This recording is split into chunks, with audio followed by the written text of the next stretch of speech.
Hello again. I'm going through all the different tools that we're going to be talking about in this creative financing course, and this is the second one that I mentioned, and it's using self-directed IRA financing as a source for funding your deals. And so I'm going to try to use the same little scenario to explain this. And remember the typical transaction that happens in real estate. And so let's say you're an investor and you're buying a property and you've got a seller and they have the house. You want to buy the house and you agree to the terms of a purchase. And what would typically happen is you'd hire a closing agent, and it's often an attorney or a title company, to do the closing. And at that closing, the seller is going to give you a piece of paper, a deed that transfers the ownership of the house to you. And in exchange for that, per the terms of your agreement, you're going to give them money. And that's usually the consideration as in exchange for purchasing the house. And so deed to you, money to the seller. And the closing agent facilitates all that. And it would be really simple if you had the cash and you just had it in the bank. But in most cases, the buyer doesn't have the cash, and so they go to a bank. And the bank has money. They're in the business of loaning money. And so they give you money as long as you're qualified. So they give you the money, whatever you need. Maybe you're putting some money down and then they give you the balance of that. That's a typical scenario. But they give you the money, but they don't give it to you for free. They are in the business of renting money. You have to give it back plus some interest. And so they have a promissory note is the first thing you sign. That's the actual debt instrument. And so you sign that. That's the first contract you sign.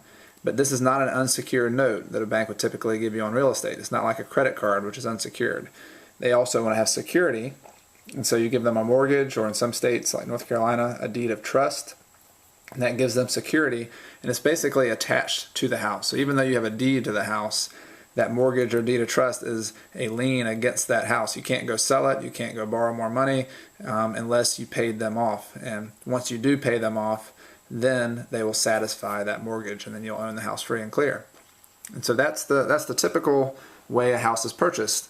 Now we're talking about creative financing, and so really what we're doing, with self-directed IRAs, in case you didn't know, there's an instrument that the federal government has put into place that's really popular called an IRA. That's an individual retirement account, IRA.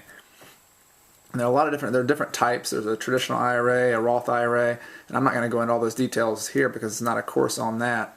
But the concept I want you to see is there's an IRA beneficiary. So there's just an individual who has IRA money. And this might be another real estate investor in your club who likes real estate, but they want to invest their retirement money in real estate. And this is the part that a lot of people don't realize, is that most IRAs are, I think majority of them are with banks.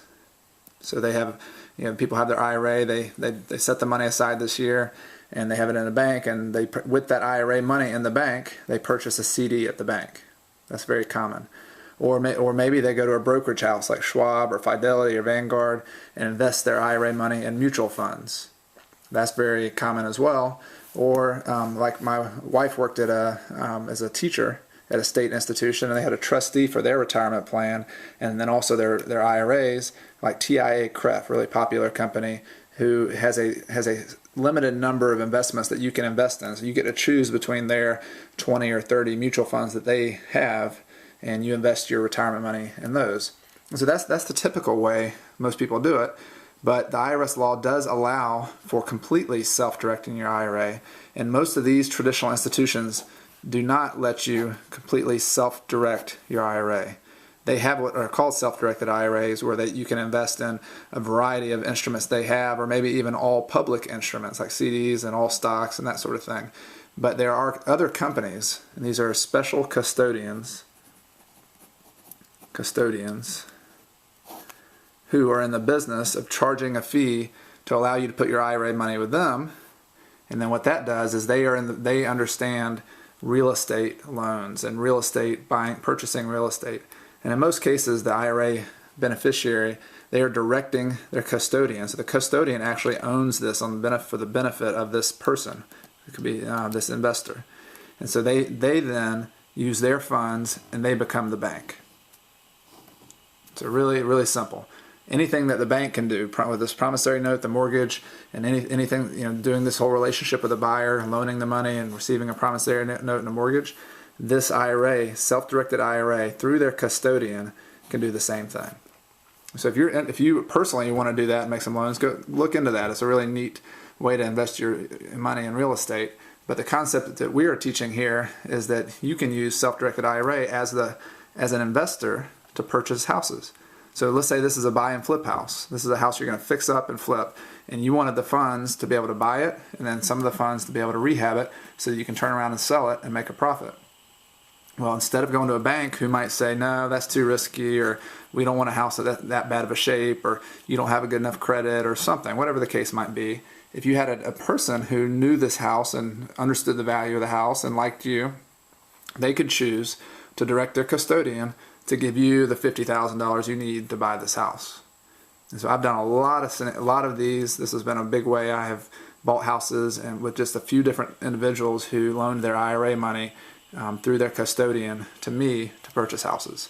So this is it's a creative way, but it's just an enormous potential of people that you'll know in your little world who have retirement funds who could be your bank for your deals. And I'm going to give examples of some of the best ways that I've used, my favorite ways to borrow money from people's IRAs, and to show you some examples and some case studies of how those numbers worked and what it looked like. So we'll get into a lot more detail, but I just wanted to introduce the concept here, and hopefully that sinks in. So I'll see you in the next video where I'll go over some more of the different tools of creative financing.